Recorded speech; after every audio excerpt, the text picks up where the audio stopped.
Okay, hey, it's downtown Josh Brown. Welcome to an all-new What Are Your Thoughts? Michael doesn't know what I'm going to ask him. I don't know what he's going to ask me. Stick around. Let's see what's happening.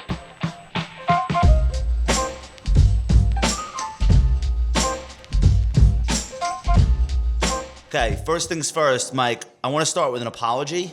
Last What Are Your Thoughts 2 weeks ago, I don't think I called for a correction. I was basically like, I want one. You did not call for it. But I didn't say I think it's happening. You did not predict it. No. But I was like, I think it would be good. And then it started an hour later. And it's just been relentless ever since. So I feel like I shouldn't, not that the world revolves around me and my stupid opinions, but I feel like Agree. Maybe I shouldn't be saying things like that. I want to go through some of the superlatives really quickly with you. This is from Steven Suttmeyer at Bank of America Merrill Lynch. It was the second largest consecutive 7-day drop since 1950. The sixth largest consecutive 7-day drop going back to 1928. These were extraordinary numbers. Last week, the S&P 500 went down 11.5%. 12th largest weekly decline back to 1928. And if we exclude the Depression in the 30s and early 40s, it was the fourth largest single week sell-off ever, led only by October of 08, which is like post-Lehman. My favorite was from John Krinsky. Yeah. In 10 days, stocks went from a 52-week high to a 52-week low, which has never happened before. What index is he looking at, though? So I forget. He was looking at an index. It was I think it was the Dow, the industrials, the transports, and the railroads combined. There's something along those. Utilities, railroads, and industrials. Something like that. It's the Dow composite. So a 52-week high to a 52-week low in 10 days. Unbelievable. It's ridiculous. Yeah. Well, Never happened? And it's Never happened. And it's not like it was a flat market to go from a high to a low. Like it was a very, very wide low to high 52-week situation. Another interesting thing about this was that this all happened in the context of a rising market. Like just defined simply by the 200-day stocks being above that. Usually these crazy washout moves happen naturally below. You know what's really funny? I think you did a post about how stocks don't crash from all-time highs. Well, in 2018 I did that because that was so unusual. In December 2018 that happened so you also. might have to revise that So post. in December 2018, we sold off 10% in 9 days, which had never happened, especially from an all-time high. And we saw something similar. But right. So we were at an all-time high in September of 18. This was literally making an all-time high on a Wednesday, and by the following Monday being down 7%, and then following all the way through being down 13% at the low. I mean, it's pretty extraordinary. All right, so let's get on with it. I guess my comment or question for you would be, why are we still always surprised when unprecedented things happen? We only have 200 years of legitimate stock market data, and arguably the world that we live in now looks nothing like it did 100 years ago even. Well, what do you mean, why are we surprised? Are we supposed to be It's unprecedented things happen every day. Yeah, and they're always unexpected. Right, so without a doubt, this is very unprecedented. Yes. But it's that's what it is. So, and that's why they call it risk. All right, wait, so was that a question? Did you have a question for me, or is it my turn? No, I just wanted to do a soliloquy. Okay. It's your turn. All right, so last week, there's two companies by the name of Zoom. One is ZOOM. It's a Chinese microcap. Yeah. It's less than $20 million company. The other is ZM, which is the video conferencing company. Yeah.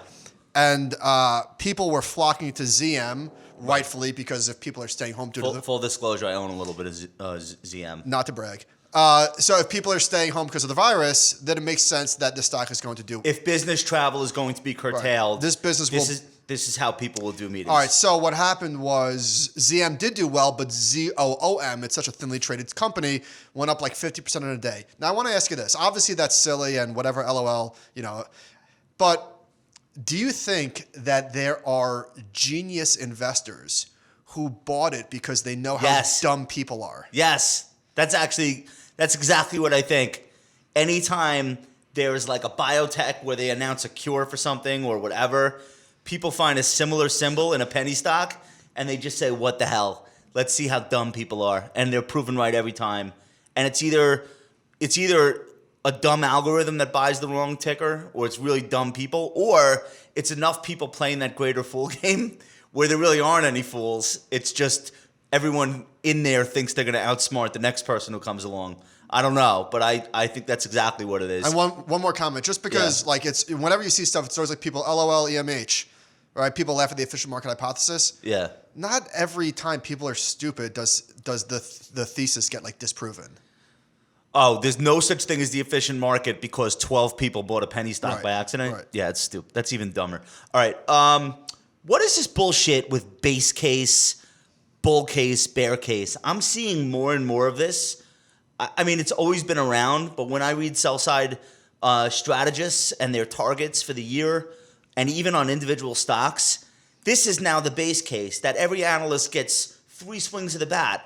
There used to be like, here's our target. Now it's like, oh, well, in our base case, it's something in the middle. Our bear case is lower, our bull case is higher. Now you get 3 guesses instead of 1. I much prefer. You agree with me? You see this? No, I don't agree with you. Why, you don't see this happening all No, the time I now? prefer the best base and worst to just a price target. Okay, what if I give you the bear case, the extreme bear case? Like, where does it stop? Can I predict everything? What do you mean? Can I have 7 outcomes? You can do whatever you want, but I think that it's better to say, okay, if things get catastrophically bad, that's what worst case means. There's no second worst case. Worst case. Here's worst case. Here's what ordinarily happens, and this is the best case. I think that's a much more reasonable way to do things. I've actually seen like bear case, base case, bull case, nirvana case. Like I'm telling you, it's creep. Okay, I don't see that. Maybe, well, you're reading too many sell-side research Well, reports. that's without a doubt. All right, was that the bottom? No, I'm going to say we have to retest.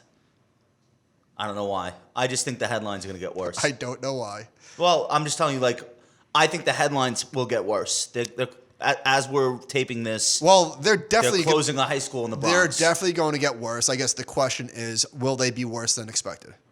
I don't know. So I don't know what's expected. Neither do I don't I. know what's expected. So here's my take. Now that you asked, I think the easy bounce has been made.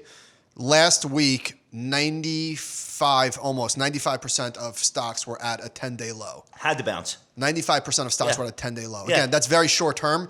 So, you're going to get these like wild bounces. I think I'm going to abstain whether that was the bottom or not. I don't really. The technicians that I listen to are saying it was a bottom. Oh, thanks. We went up 1,300 points yesterday, but probably not the bottom. And almost all of them agree. Maybe this is why they'll be wrong. Almost all of them seem to agree that we were so oversold that there had to be a bounce. Right. But in past situations where you were that oversold, there was usually like an undercurrent to the market that was very unhealthy, and so that it doesn't just clear itself up that quickly. You know what you see often? It's weird. You see people saying, "Oh, everyone thinks that was the bottom. Oh, everyone thinks that we're going to retest." Well, that's just people trying to be clever. JC was saying, "Are you still waiting for the retest of the March '09 low?" I guess, like, are we talking about? It's not the bottom of a bear market even. We only went down 13%. We've done that recently. So Mark Minervini did a poll, and he's a trader, so I would assume that his Yeah. audience are traders. Do you think the market bottomed? Okay. What do you think the respondents said? Yes or no? I think almost everyone said no. So it was 30-70, 30 yes, 70% no. Yeah, that's about what I would say. That's what I would guess is how people feel. But in December 2018, the market was up 5% on the bottom, and that was it. Never looked back, You know what, though? Minervini has day traders following him. right? Futures people, macro people. He doesn't have investors. He doesn't have corporate CEOs. It's a total. The audience that would have the bullish answer is not really in his follower base, unless he has 1 million. He doesn't have 1 million followers. Like, I don't think the sample size is big enough. Well, it's definitely biased to traders. Yeah, I said that. Right. So the trader's bias is always there's going to be another wiggle because Sure. that's how they make money. So anyway, that's what I think. Speaking of, maybe this is a little bit of a thought exercise. You find a lamp in a treasure cave. Hold on, I'm taking notes. Go on. Okay. Treasure cave. Yeah, this is science. Yep. You find a lamp, you rub it. A genie comes out and says, "Okay, here's the deal. I can either tell you every time the market is topping in real time, or every time the market is bottoming in real Is this time." a taxable account? Hold on. But the catch is you can't trade on it. It's just like comfort food, knowing we're about to top or we're about to bottom, but you must remain fully invested the entire time. Which would you rather have the knowledge of? Bottom, not even close. Why? I'm on the other side. Why would you rather know it's the bottom? Because Can't do anything. All right, listen to me. You don't get scared when the market's rising.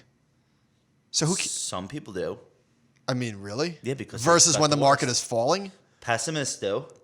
I would rather know. Let's say, okay, how much lead time do you have? No, in real time. Oh, They're not going to tell you All right, in 2 still weeks bottom. will be the bottom.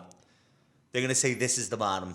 It won't get any worse. and you from can't here. trade on it. Yeah, I don't think that's useful information at all. I still want the bottom. I'm a top in this situation because I want to know as things are peaking. If somebody says to me, Josh, this is as good as it's going to get, brace yourself. I would, like on the roller coaster. Okay. When you hear the thing clicking and you know you're getting to the top, you want to know right before the drop. So do you use Venmo? Yeah, my wife does. So I was Venmoing somebody the other day, and I always go private, and it just caught my eye. I guess I never really thought about this. Is it like a social network? Why do people do their payments? Why do people make their payments to friends public? I have no idea. It's the stupidest thing I've ever seen. It feels a little weird. I think there's a social component to it for people much younger than us. Okay. I think when 16-year-olds all buy tickets for Lollapalooza, they're kind of like celebrating the fact that they're all doing it. Okay. I don't think it really applies to like me making a little league payment for my kid's registration. Like no one's gonna be like, cool. So I think that's what that's about. I default to private. Doesn't matter what I'm paying for. It's always something stupid, like concert tickets or whatever. All right, I want to ask you like my last topic. Are we learning anything useful? So you know how like when there's a crisis, all of a sudden you find yourself like reading up on things that you never really were even curious about before. So I'm reading all this stuff about like viruses and how to protect yourself and market reactions to prior outbreaks. And I guess everyone's doing the same thing.